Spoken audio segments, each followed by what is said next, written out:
Hello everyone! Welcome back sa aking mini vlog. Ngayong araw nga pala ay pumunta kami ng Central Mall. Matagal na rin kasi namin plano na palitan ang aming higaan dahil luma na rin nga at nagbabakbak at medyo nakakairita na rin nga sa ilong. Kaya naisipan naming palitan para naman mas komportable kaming matulog. Pumayag naman ang aking asawa dahil bibili nga rin daw siya ng bag dahil sira na rin ang kanyang ginagamit kasi nga sobrang tagal na at talaga pag lumaan na.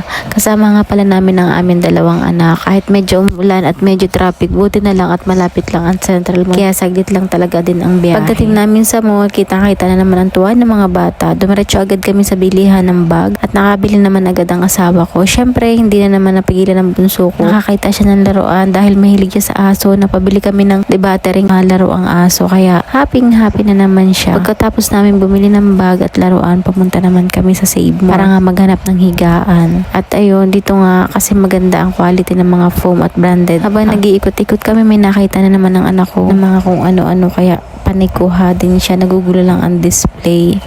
At ayun, dumiretso na nga kami sa foam section. Dito pala ako dati nagtatrabaho kaya medyo kabisado ko na. Agad kaming nagtanong at ang kinuha namin foam ay queen size dahil medyo masikip na nga kami kapag double pa ang aming kinuha. Pagkatapos namin magbayad, iniwan muna namin ang foam sa appliance kasi mag-grocery na rin kami ng kaunti. Since malapit na ang Pasko ay mag-grocery na rin kami ng kaunti lang para sa aming panghanda.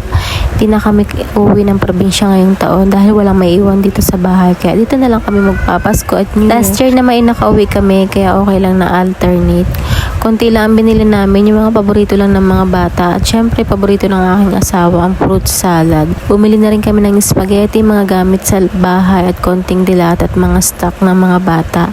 And ang plano nga pala ngayon namin Pasko is mag-seafood na lang dahil nga ang tagal-crave ng aking asawa na mag-seafood naman daw kami. Since ang mga kasama namin sa bahay ay medyo allergy sa seafood kaya hindi kami makapag-seafood pero talaga favorite talaga yun ng asawa ko ang seafood. And ayun na nga, since tapos na kami mag-grocery ay pumila na kami na sa counter para magbayad and pagod na rin kami kakalakad. Salitan pa kami ng asawa ko sa pagbubuhat sa bunso namin kaya iniwan muna namin ang aming pinamili sa package counter.